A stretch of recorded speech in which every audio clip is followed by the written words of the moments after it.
Woo! It's the Matty Daddy. Quick hitters, bang, bang, bang. It's time to get it. We are hitting it hard and we're hitting it fast. That's what we do. All gas, no brakes. And as you see on the screen, we got Courtland Sutton. But we don't just have Courtland Sutton to dissect. We got a great analyst today coming on the show. He does Breakout Finder, Devy Deep Dive, Rookie on the Rise, currently engaged, and your Sandman. Congratulations on the Scott Fishbowl, my man. What's going on? Doing great, man. Been one hell of a week. Birthday. Got a fiance now. Got into the Scott Fishbowl. Just keeping the momentum rolling, keeping it happy, keeping it loosey-goosey.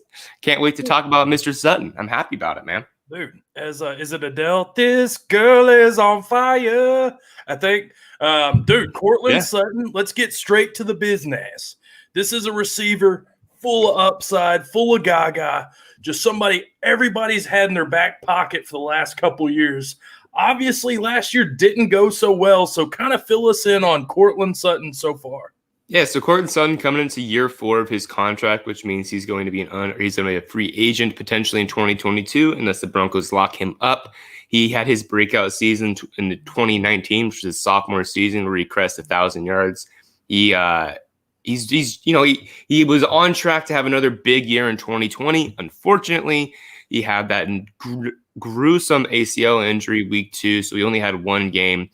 Probably was better for him than not, because we saw kind of how that offense sputtered after that.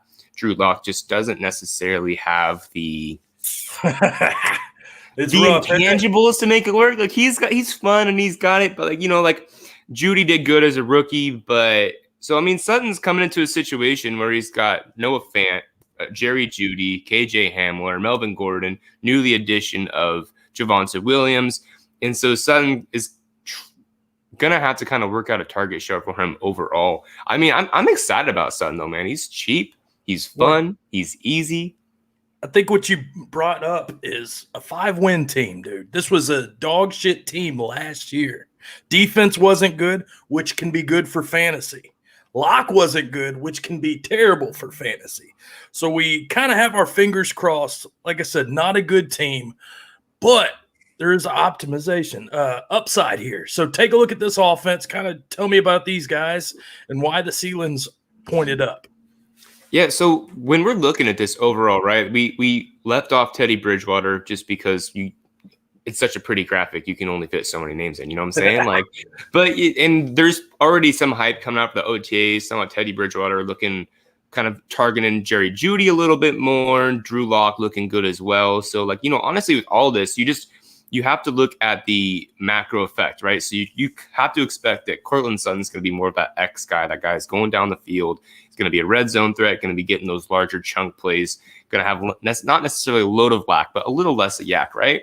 So Courtland Sutton's got the left side. You could probably give him about 20-25% of the overall target share of the offense, which is more than enough for any alpha wide receiver to produce numbers in which you want to roster him for a fantasy lineup week in and week out.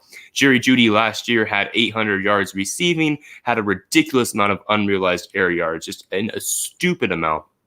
And so you have to expect him to take that next level jump as well. And the nice thing with Jeudy and Sutton is that they're not necessarily the same player, so they're not going to eat into each other's role on that offense. Then you bring in Noah Fant, who's been kind of just like this enigma of creating some hype while also a little disappointment. He's kind of had a really weird couple seasons, but you expect him to take that third-year jump similar to what we're hoping for TJ Hawkinson as well, right?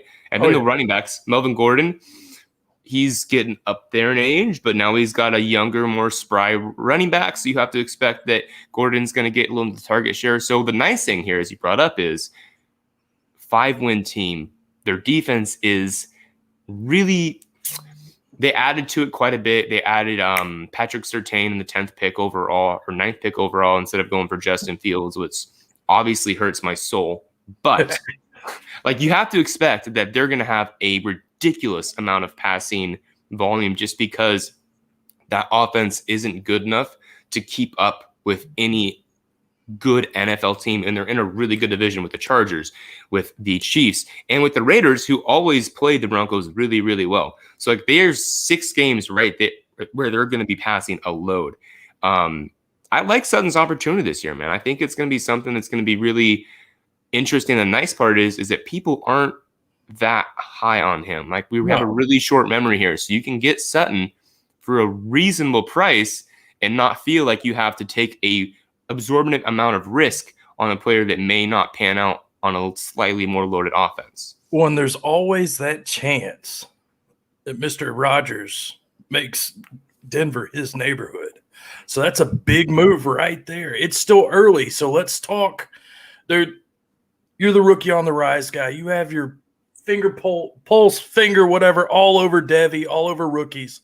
So let's talk trades. I'm going to put the hat on backwards. Time to go to work. I'm going to hit inside out, rally cap. There you go. Let's start it off with a rookie, dude. Bateman. Mr. Bateman. Everybody was high on him. Goes to the Ravens. It's kind of a mixed bag. People don't know what to think. They're hyped for him, but they're also not hype. So as you being a rookie guy, are you willing to give up Bateman to get Sutton? Yeah, I am. I like Bateman a lot. He's been bouncing a lot on my rankings until recently. I've kind of found a nice home for him. Greg Roman came out and said, we're hoping to open up the offense a little bit. And then he said this quote where basically what he was saying is that he wants the flexibility to be able to throw when defenses put like an 8-man box so they don't have to run on it. And then everyone took that as like, oh my God, the Ravens are going to throw 500 times this season. Everyone's going to get this amazing target share. And it's just like, that's not what he's saying. Where with Courtland Sutton, you already know what you have because he's already produced. And as much as I like Bateman, and I do believe in Bateman, I actually have Courtland Sutton ranked higher than Bateman just because he has that known commodity, even though it's off an ACL. And let's be honest, ACLs aren't what they used to be. No, it's not like this season ender or career ender. If anything, they're going to come back a little stronger on that one leg and a little bit more refined. All right, so we're sticking with Sutton on this one. So that's around I'd say a 112, 201 draft capital and super flex. You feel comfortable getting rid of that pick, picking up Sutton. Let's keep it going, dude. Let's talk last year's. This might be, you might have to throw something in to get this done. But Reagor, if you're the Reagor owner, are you willing to add a little bit to the pot to pick up Courtland Sutton? Yeah, I think what you're looking for here is that Jalen Reagor, if you guys follow Matt Harmon's reception perception, Jalen Reagor was one of the worst ratings he's ever given. And that breaks my soul because I am a Jalen Reagor truther, right? And there's 1,000 different excuses you can do, but ultimately the process to win is you trade assets that are not doing well, or you don't know if they're going to be good for assets that can do well. And that's what you're going to do here. Jalen Reagor, you tack on like a 204 rookie pick. Maybe you add on a 2022 third. You get Courtland Sutton. You're going to have to give up a little bit more just because Reagor, there's a lot of question marks around that offense. Jalen Hurts, we don't know if he's a quarterback in a year. They have 3 first-round picks. That's scary. Miles Sanders is going to start eating to the role, as will potentially Kenny Gainwell. And then you also have Devonta Smith and still Ertz and Goddard. So Reagor was once projecting for 130 targets. And this is what you tell them, all right? This is what you tell the guy. You say, hey, listen, Jalen Reagor's still on pace for over 120 targets this season. Courtland Sutton isn't guaranteed that just because Jerry Jeudy's now there. Noah Fant's taking the step. Right. They add another pass catching back on the running back. And we don't know who's throwing him the ball. Either so you might be able to swindle somebody and give up Reagor for Sutton. People be like, all right, I'm just ready to cut my losses with Sutton. If you can spin a tail, you can get Rumpelstiltskin on him right quick, and you can spin a tail that Reagor has more upside than Sutton, but you're still going to add a little something on top of that. I'm not sure I would go over a 2021 rookie 203 pick though. All right, let's hit it one more, and then I'll get you out of here. Get your ranking for Sutton's finish. Darnold. Everybody's going hot bananas over him. They all want him. They're like, oh, this Brady offense, these weapons galore. Everybody sees Darnold as a high-end 2, maybe sneaking up more because he has that high draft capital. Is this a trade you're willing to be ballsy enough to take if you have maybe Darnold as your third quarterback? I mean, honestly, I don't believe in Darnold. I don't. That's just not someone that I'm going to send my team out with. So if I have Darnold, which I've had a couple, I've been selling him this entire offseason because I don't want on that train. If I miss that train, I'm comfortable with that. So I would absolutely do that. And the nice thing about this is, since it's going to be a super flex trade, you're absolutely going to be able to also accrue more value with Courtland Sutton. So let's say that owner's got a Goff type quarterback, right? Where they're like a replacement. You don't really know what it's going. You go, hey, I'm going to give you Darnold, maybe like a Sterling Shepard tier type of wide receiver. Why don't you give me Courtland Sutton and like a Jared Goff type? Because we already know they're not going to be there long term. And you get this long-term starter with DJ Moore, Robbie Anderson, Terrace Marshall Jr. It's all about spinning it.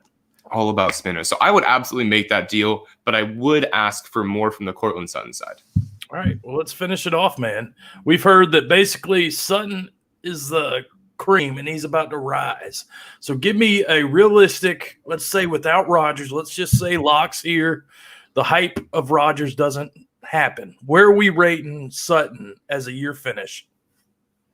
I think it's going to be a Teddy Bridgewater, Drew Lock offense just because it's how this is going to go. So I think with that in mind, I think realistically Courtland Sutton probably is going to finish around that wide receiver 19-20 mark. But I think there's a possibility with a touchdown positive regression that you could see him sneak into that top 14, top 15 type of wide receivers. I like it.